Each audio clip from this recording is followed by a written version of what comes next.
نحمده ونصلي على رسوله الكريم اما بعد فاعوذ بالله من الشيطان الرجيم بسم الله الرحمن الرحيم وجاهدوا في الله حق جهاده هو اجتباكم وما جعل عليكم في الدين من حرج ملة أبيكم إبراهيم هو سماكم المسلمين من قبل وفي هذا ليكون الرسول شهيدا عليكم وتكونوا شهداء على الناس فأقيموا الصلاة وآتوا الزكاة واعتصموا بالله هو مولاكم فنعم المولى ونعم النصير صدق اللہ العظیم۔ یہ سورہ حج کی آخری آیت مبارکہ ہے، ذرا طویل ہے۔ انسان کی نجات کے لیے جو اعمال ضروری ہیں ان کے 3 لیول تو آ چکے ہیں پہلی آیت میں، ارکان اسلام، جن میں سے وہاں ذکر کیا گیا نماز کے 2 ارکان کا، ارکعوا واسجدوا۔ نمبر 2، پوری زندگی میں اللہ کی اطاعت کاملہ، اس کی محبت کے جذبے سے سرشار ہو۔ نمبر 3، زیادہ سے زیادہ خلق خدا کی خدمت، اس میں بھوکوں کو کھانا کھلانا بھی شامل ہے، غریبوں کی مدد بھی ہے، ان کی عاقبت بنانے کی کوشش بھی ہے، اور اس نظام کو ختم کرنا کہ جو غربت تقسیم کر رہا ہے، غریب بنا رہا ہے، اس پوری مشینری کو بے قبول سے اکھیڑ کر نظام میں عدل قائم کرنا۔ اب اس کے بعد 4تھا درجہ آ رہا ہے۔ یوں سمجھئے کہ یہ جیسے ممبر ہوتا ہے، پہلی سیڑھی، دوسری سیڑھی، تیسری، چوتھی۔ وَجَاهِدُوا فِي اللَّهِ حَقَّ جِهَادِهِ، جہاد کرو اللہ کی راہ میں، اللہ کے لیے جیسا اور جتنا کہ اس کے لیے جہاد کا حق ہے۔ اب یہاں سے یوں سمجھئے کہ ہمارے اس منتخب نصاب کا جو اصل مضمون ہے وہ جہاد ہے۔ آغاز ہو رہا ہے اس آیت مبارکہ سے۔ جہاد کے صرف لفظی معنی آج سمجھ لیجئے، ویسے اس موضوع کے اوپر انشاءاللہ پھر مجھے ایک مفصل تقریر کرنی پڑے گی، اس لیے کہ جہاد کے بارے میں بہت سے مغالطے ہیں۔ جہد کہتے کوشش، to strive for something, کسی چیز کے لیے جد و جہد کرنا، جد و جہد اردو میں مستعمل ہے۔ جہاد کہتے ہیں کسی کے مقابلے میں اور کسی کی رکاوٹ کو ختم کرتے ہوئے جد و جہد کرنا، پیش قدمی کرنا۔ یعنی جہد تو یک طرفہ عمل ہے، آپ جہد کر رہے ہیں، کوشش کر رہے ہیں، بڑھ رہے ہیں۔ جہاد میں کیا ہے کہ 2 مخالف قوتیں آ گئی، کوئی آپ کو روک رہا ہے یا کوئی آپ کو کسی اور طرف دھکیل رہا ہے، آپ کہتے ہیں نہیں ادھر جاؤں گا میں۔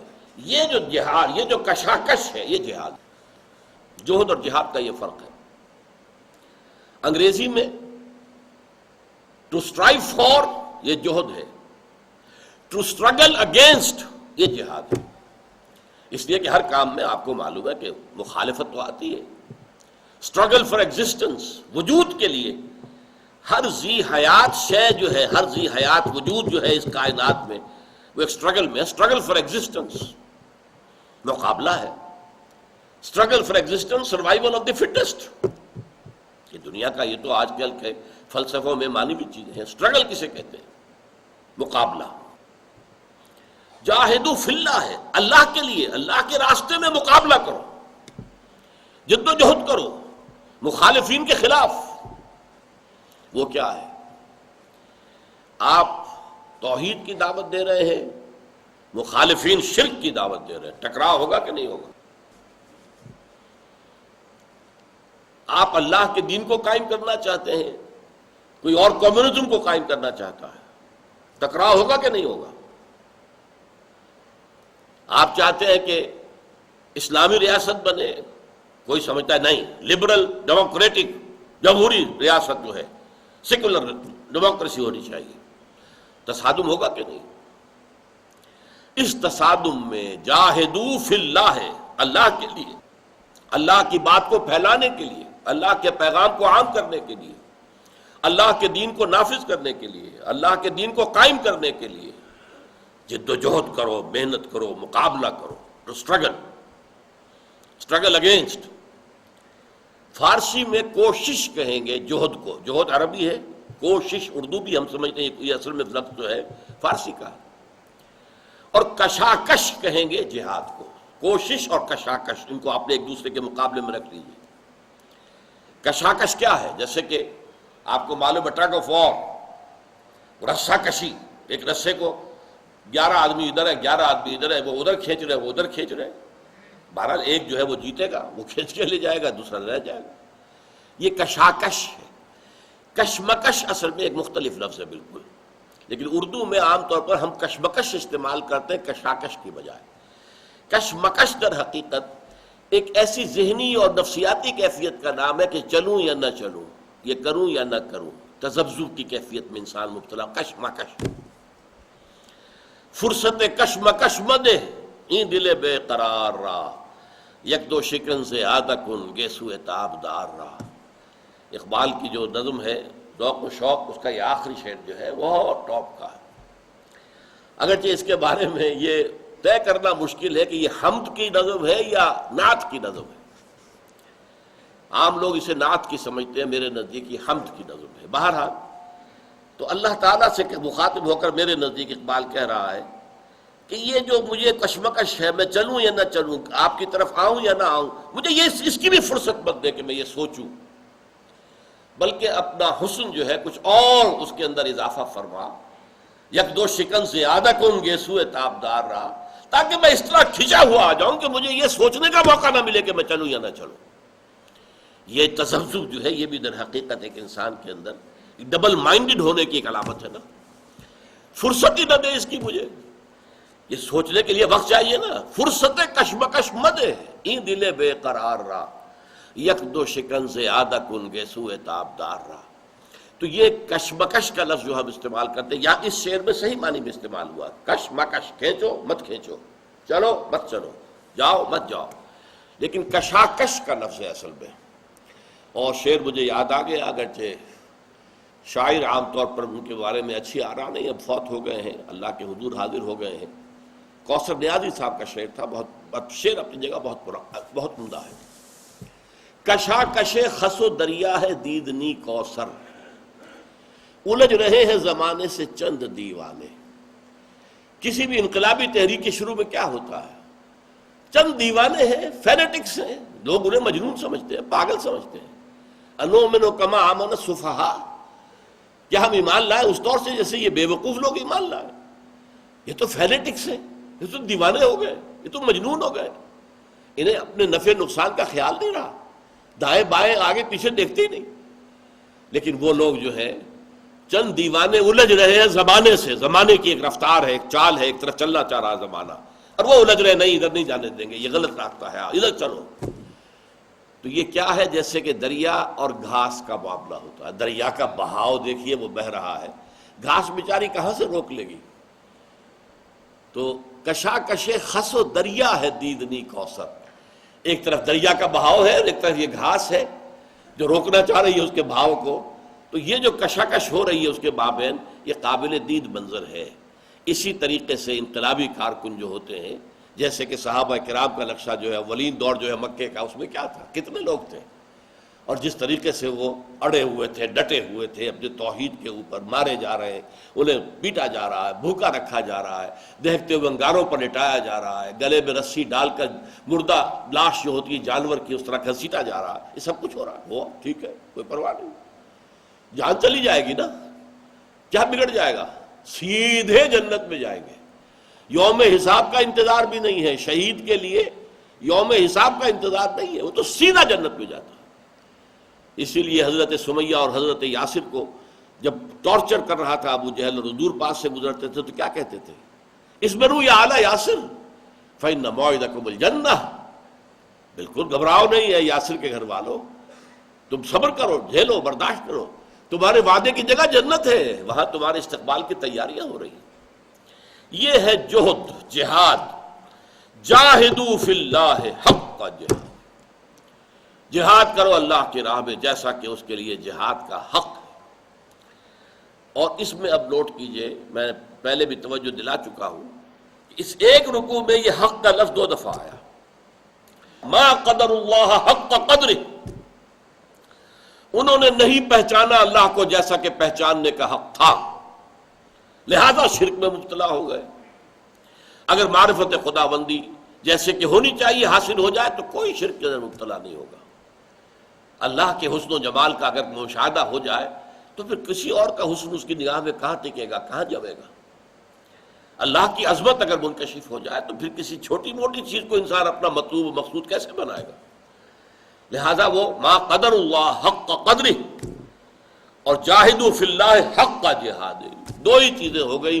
اللہ کو پہچانو جیسے کہ پہچاننے کا حق ہے، اور پھر اس کے لیے اپنا تن من دھن لگا دو اس کے لیے جہاد کرنے میں جیسا کہ اس کے لیے جہاد کا حق ہے۔ وجاہدوا فی اللہ حق جہادہ هو اجتباکم، اس نے تمہیں چن لیا۔ اس پر گفتگو میں پہلے کر چکا ہوں۔ یہ لفظ جو ہے مصطفیٰ مجتبی حضور کے لیے استعمال ہوتے ہیں دونوں، محمد مصطفیٰ احمد مجتبی صلی اللہ علیہ وسلم وفداہ آباؤنا و امہاتنا۔ اب استفاء اور اجتباء میں فرق کیا ہے؟ استفاء ہے چن لینا، out of some thing, you choose some thing out of some thing. جیسے میں نے عرض کیا تھا کہ گلاب کا پودا ہے، 10 پھول لگے ہوئے، آپ نے ایک پھول جو ہے اس میں سے توڑ لیا، آپ نے اس کو پسند کیا، باقی 9 جو ہے آپ نے ریجیکٹ کر دی، آپ کی نگاہ میں کھب گیا، ایک جو پھول تھا سب سے خوبصورت نظر آنے لیا۔ یہ استفاء ہے، آؤٹ آف۔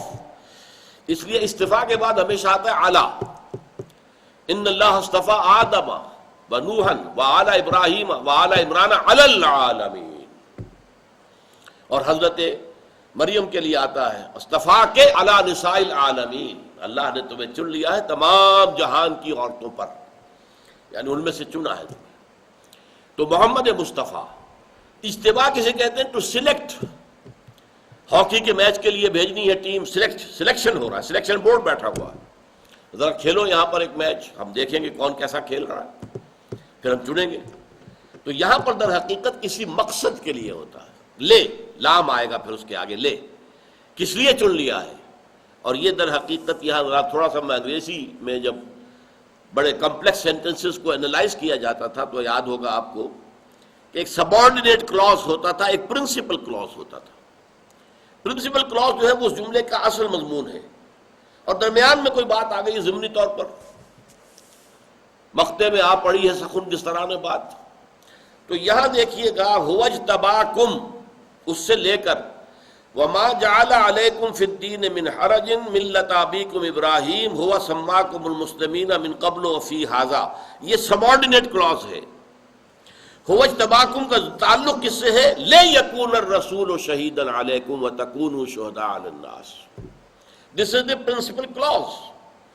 اللہ نے تمہیں سلیکٹ کر لیا ہے تاکہ رسول گواہ ہو جائے تم پر، اور تم گواہ ہو جاؤ پوری نوع انسانی پر۔ یہاں در حقیقت جو میں نے آپ سے عرض کیا تھا، ایک پورا درس اس پر آیا تھا، رسالت کی کڑیاں۔ رسالت کی ہمیشہ 2 کڑیاں رہی، اللہ کا پیغام انسانوں تک پہنچانا ہے، درمیان میں 2 لنکس ہیں۔ فرشتوں میں سے ایک چن لیا، جبرائیل، اللہ نے اسے حوالے کر دیا پیغام۔ انسانوں میں سے ایک چن لیا، محمد صلی اللہ علیہ وسلم، جبرائیل نے آ کر محمد کو پہنچا دیا۔ اب محمد کے ذمے ہے صلی اللہ علیہ وسلم کے انسانوں کو پہنچا دیں۔ 2 لنکس، 2 کڑیاں، یہ ہم پہلے حصے میں پڑھ چکے ہیں۔ اللہ یستفی من الملائکۃ رسلا ومن الناس، اللہ پسند کر لیتا ہے، چن لیتا ہے فرشتوں میں سے بھی اپنے پیغام پر، انسانوں میں سے بھی۔ لیکن جب تک نبوت ختم نہیں ہوئی یہ 2 کڑیاں چلتی رہیں۔ ایک نبی آئے، ایک رسول آئے، ان کے پاس پیغام آیا، انہوں نے پہنچا دیا، کچھ عرصے کے بعد لوگ پھر بھول گئے، پھر غلط راستوں پہ پڑ گئے، پھر نفس پرستی میں، پھر خواہشات کی بندگی میں پڑ گئے، پھر ایک رسول آ گئے، پھر اللہ کی وحی آ گئی، فرشتہ لے آیا، اور رسول بشر کے پاس، رسول ملک لے آیا رسول بشر کے پاس، رسول بشر نے پھر اپنے ابنائے نو جو ہیں، اپنے ہم نو لوگ جو ہیں ان کو پہنچا دیا۔ چلتا آ رہا تھا، چلتا آ رہا تھا، سلسلہ چلتا آ رہا تھا، 2 کڑیاں، اللہ، رسول ملک، رسول بشر اور انسان۔ اب حضور پر ختم ہو گئی نبوت، انسانیت تو ختم نہیں ہوئی نا، نبوت ختم ہو گئی، وہ 2 کڑیاں ختم ہوئی۔ اب در حقیقت آخری 2 کڑیاں جو تھی ان کے ساتھ ایک تیسری کڑی ایڈ ہو گئی، امت مسلمہ۔ اللہ سے جو پیغام ملا جبرائیل کو، جبرائیل نے پہنچایا محمد کو صلی اللہ علیہ وسلم، محمد نے پہنچایا امت کو۔ امت کا کام ہے بقیہ تمام تا قیام قیامت تمام نوع انسانی کو وہ پیغام پہنچایا۔ اس لیے یہ کہا گیا ہو وجتباکم، تو تم خوشیاں مناؤ، جشن مناؤ، تمہارا چناؤ ہو گیا ہے۔ دیکھیے کسی شخص کا اگر سلیکشن گریڈ میں آ گیا، جناب اللہ مبارک کرے بھائی، مبارک تمہارا سلیکشن ہو گیا۔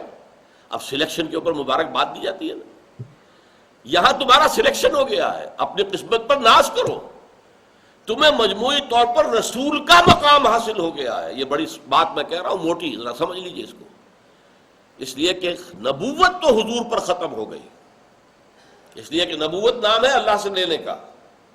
وہ جو وحی آتی تھی، کھڑکی کھلی ہوئی ہے وحی کی آ رہا ہے، لے لیا محمد نے صلی اللہ علیہ وسلم، پہنچا دیا انسانوں کو، صحابہ کو، بات ختم۔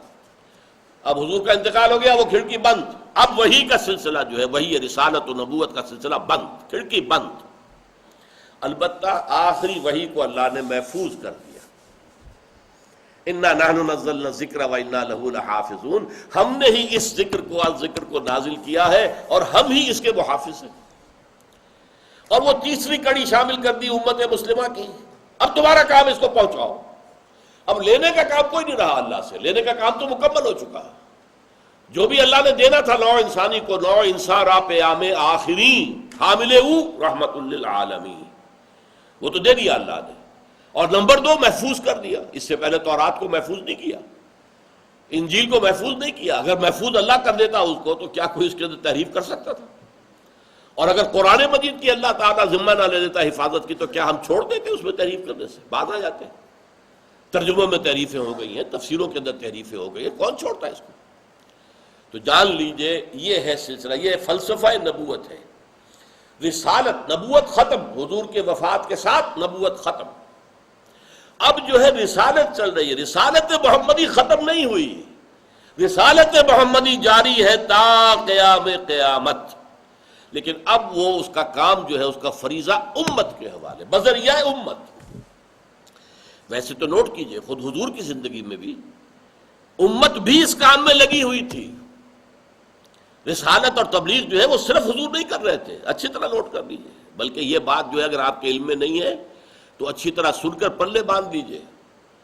عشرہ مبشرہ جو چوٹی کے 10 صحابہ ہیں، چوٹی کے ٹاپ کے، ان میں سے 6 حضرت ابو بکر کی تبلیغ سے ایمان لائے۔ وہ بھی تبلیغ کر رہے تھے کہ نہیں کر رہے تھے؟ آن بہاف آف محمد صلی اللہ علیہ وسلم، نبی کی طرف سے تبلیغ ہو رہی ہے، نبی کے جانب سے تبلیغ ہو رہی ہے۔ 6 اشخاص، اس کی وجہ کیا ہے کہ حضرت ابو بکر اسی طبقے سے تعلق رکھتے تھے جسے آج آپ کہتے ہیں ایلیٹ کلاس جو تھی مکے کی۔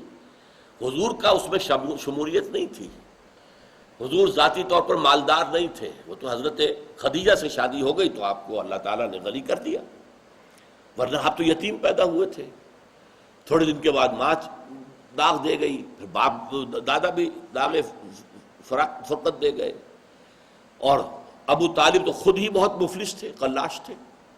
ان کو تو حضور نے خود مزدوری کر کر کے فرماتے ہیں کہ میں قریش کی بکریاں بھیڑیں چند ٹکوں کی مزدوری پر، چند ٹکوں کے عوض قراریت میں چلایا کرتا تھا۔ تو انہوں نے تو سپورٹ کیا ابو طالب کی فیملی کو، لہذا آپ کا وہ طبقہ اس طبقے سے تعلق نہیں تھا، اونچا طبقہ ابو لہب کا تھا، کم وقت کا، جو دشمن تھا بدترین۔ لیکن یہ ہے کہ یہ جو ایلیٹ کلاس تھی، اس میں سے 6، چونکہ حضرت ابو بکر خود اس کلاس میں سے تھے، لہذا ان کی دعوت و تبلیغ سے طلحہ ان میں سے آئے، زبیر ان میں سے آئے، سعد ابن ابی وقاص ان میں سے آئے، ابو عبیدہ بن الجراح ان میں سے آئے، سعید ابن زید ان میں سے آئے، جن کے ذریعے سے پھر حضرت عمر تک پیغام دین پہنچا ہے۔ یہ سارے جو ہیں یہ عشرہ مبشرہ میں سے 6 حضرت ابو بکر کی تبلیغ سے ایمان لائے۔ پھر آپ کو معلوم ہے جب مدینے کے 15 آدمیوں نے حضور سے بیعت عقبہ اولیٰ کر لی تو ان کا کہ حضور اب ہمارا تو آپ سے ملاقات ہوگی 1 سال کے بعد، پھر ہم تو حج کے موسم ہی میں آ سکتے ہیں نا، تو آپ ہمیں کوئی ایسا اپنا شاگرد دیجئے جس نے آپ سے قرآن پڑھا ہو اور پھر وہ ہمیں قرآن پڑھائے۔ فرمایا اچھا جاؤ مصعب، جاؤ بھائی، ہم وقت کارکن تو تھے ہی، مصعب کو ان کے گھر سے ان کے چچا نے نکال دیا تھا، مادرزاد براہنہ کر کے نکالا تھا، نکل جاؤ یہاں سے، اور وہ حضور کے پاس آ گئے تو ہم وقت کارکن ہو گئے۔ کوئی تنخواہ نہیں تھی، لیکن بس کچھ آ گیا تو کھا لیا، ورنہ بھوکے بیٹھے ہیں، جیسے کہ اصحاب صفہ ہوتے تھے۔ جیسے اصحاب صفہ تھے مدینے میں، ایسے یہ دار ارقم کے اندر یہ نوجوان جمع تھے جنہیں گھروں سے نکال دیا گیا، پرسیکیوٹ کیا گیا۔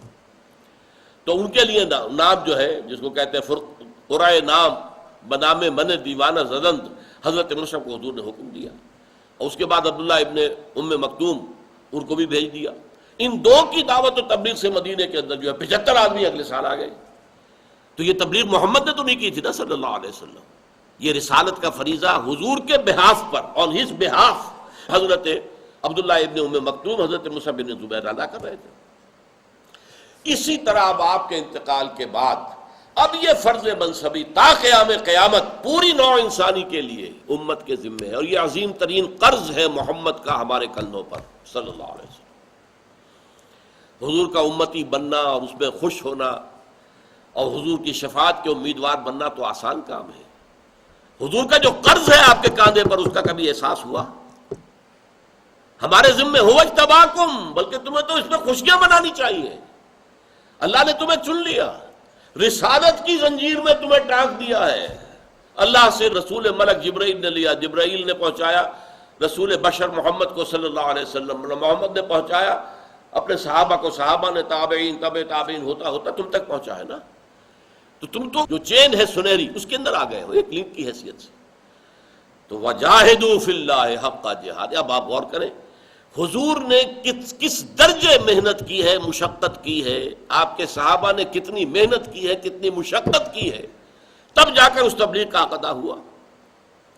ہم ٹھنڈے ٹھنڈے آرام سے اپنا دھندا، اپنا کاروبار، اپنی ملازمت، اپنا پیشہ، اپنی ڈاکٹری، اپنا کلینک، اپنی یہ انجینئرنگ، اللہ اللہ خیر صلی اللہ، زیادہ زیادہ نماز پڑھ لی، روزہ رکھ لیا، اور بہت بڑا تیر مارا کسی درس قرآن میں جا کے بیٹھ گئے سننے کے لیے۔ اس سے آگے تو زمیں جنبت نہ جنبت گل محمد، آگے کوئی حرکت کرنے کو تیار ہی نہیں، کوئی کام کرنے کے لیے تیار نہیں۔ پھر کہہ رہا ہوں کہ اپنی قسمت پر ناز کیجئے، هو اجتباکم، اللہ نے تمہیں چن لیا، پسند کر لیا، تم سلیکشن گریڈ میں آ گئے ہو۔ وجاہدوا فی اللہ حق جہادہ، هو اجتباکم۔ اب یہاں پر ذرا جو سبارڈینیٹ کلوز ہے اس کو سمجھ لیجئے۔ ظاہر بات ہے جن سے خطاب ہو رہا ہے ان میں اولین مخاطب کون تھے؟ حضور کے مخاطب کون تھے؟ بنی اسماعیل، عرب کے لوگ جو حضرت ابراہیم علیہ السلام کی نسل سے تھے، بنی اسماعیل۔ تو ان کے لیے فرمایا ما جعل علیکم فی الدین من حرج ملت ابیکم ابراہیم، تمہارے لیے تو دین میں اللہ نے کوئی تنگی نہیں رکھی، یہ تمہارے باپ ابراہیم ہی کا تو دین ہے، تمہارے لیے کوئی اجنبیت نہیں ہے۔ یہ اس دین میں حج فرض کیا گیا، تو یہ حج کس چیز کا کرتے ہیں؟ اس گھر کا جو تمہارے باپ ابراہیم اور اسماعیل نے بنایا تھا، ان کا گھر ہے نا، اسی کے گرد طواف کرنے کو کہا جا رہا ہے۔ یہ جو صفا اور مروہ کی جو سعی ہو رہی ہے، یہ تمہاری ماں ہاجرہ، ان کا وہ بے تابانہ جو ہے، بے چینی کے اندر جو ہے چکر لگائے ہیں انہوں نے کہ کہیں سے کوئی پانی جو ہے، بچہ جو ہے اسماعیل وہ ایڑیاں رگڑ رہا ہے، پانی نہیں ہے، کہیں سے پانی کوئی ہے، کوئی انسان نظر آ جائے، وہ دوڑ رہی تھی۔ آج وہ یاد تازہ ہے، لاکھوں انسان، کروڑوں انسان جو ہے وہ کر رہے ہیں وہ صحیح۔ تو تمہارے لیے تو اس دین کے اندر وہی جو تمہارے باپ دادا کا دین تھا وہی تمہیں دیا جا رہا ہے نا۔ تم اس سے ہٹ گئے تھے، تم اس سے ذرا وہ دور ہو گئے تھے، بعید ہو گئے تھے، تو تمہارے لیے تو یہ ریٹرننگ ٹو دی اوریجنل، اپنے اصل کی طرف رجوع کرنا، لہذا تمہارے لیے تو آسان ترین کام ہے۔ لیکن اسی میں تابع ہو کر ضمنی طور پر کم سے کم 3 جو بڑے بڑے مذاہب ہیں وہ اس ضمن میں آ جائیں گے۔ نمبر 2 پر یہودیت حضرت ابراہیم علیہ السلام کو اپنا امام مانتی ہے، انی جاعلک للناس اماما، یہودی مانتے ہیں کہ نہیں مانتے؟ عیسائی مانتے ہیں کہ نہیں مانتے؟ اور ہم مسلمان مانتے ہیں کہ نہیں مانتے؟ تو کم سے کم 2/3 آف ورلڈ پاپولیشن بن جاتی ہے یہ، جو حضرت ابراہیم کو اپنا امام مانتے ہیں۔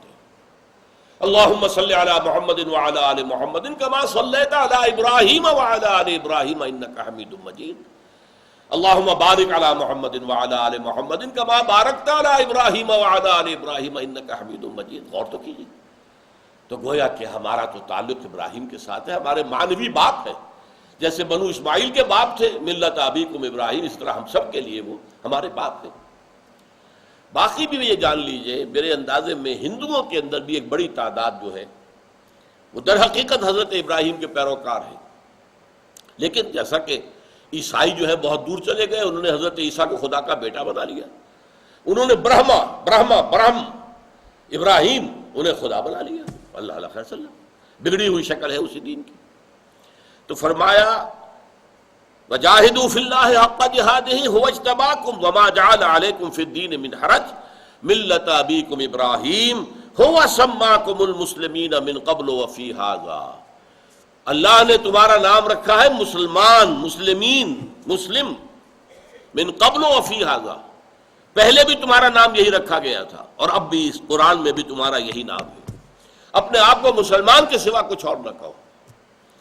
دیکھیے یہ ہے، آپ اپنے آپ کو حنفی کہیں، مالکی کہیں، مسلک کے اعتبار سے کوئی حرج نہیں ہے، لیکن اپنی شناخت نہ بنائیں۔ اہل حدیث ایک مسلک ہے، فرض کیجئے چلیے مسلک، اسے شناخت نہ بنائیں، مسجد اہل حدیث، انا للہ و انا الیہ راجعون، تو آپ نے تو مسجد جو ہے اس کو باندھ دیا، یہ مسجد اسلام نہ رہی پھر تو مسجد غوثیہ، وہ معلوم ہوا کہ ایک خاص مسلک کی مسجد ہے، تاکہ جیسے لا حول ولا قوت الا باللہ سے شیطان بھاگ جاتا ہے تو مسجد غوثیہ لکھا دیکھ کر جو ہے وہ اہل حدیث تو بھاگ جائیں گے وہاں سے کہ یہ کون سی چیز ہے، یہ تو مشرکانہ شرک کا اڈا معلوم ہوتا۔ تو یہ ساری چیزیں جو ہے یہ سب غلط ہے۔ تم اپنے آپ کو مسلمان کہو، تمہارا نام اللہ نے تمہیں دے رکھا ہے مسلمان، هو سماکم المسلمین من قبل وفی ھذا لیکون الرسول شہیدا علیکم، اب یہ لام تاکہ تمہارا اجتباع کس لیے ہوا ہے، کس مقصد کے لیے ہوا ہے، you have been selected for certain purpose, ایک گول ہے تمہارے حوالے، ایک مشن کیا گیا، اس کے لیے تمہارا سلیکشن ہوا ہے۔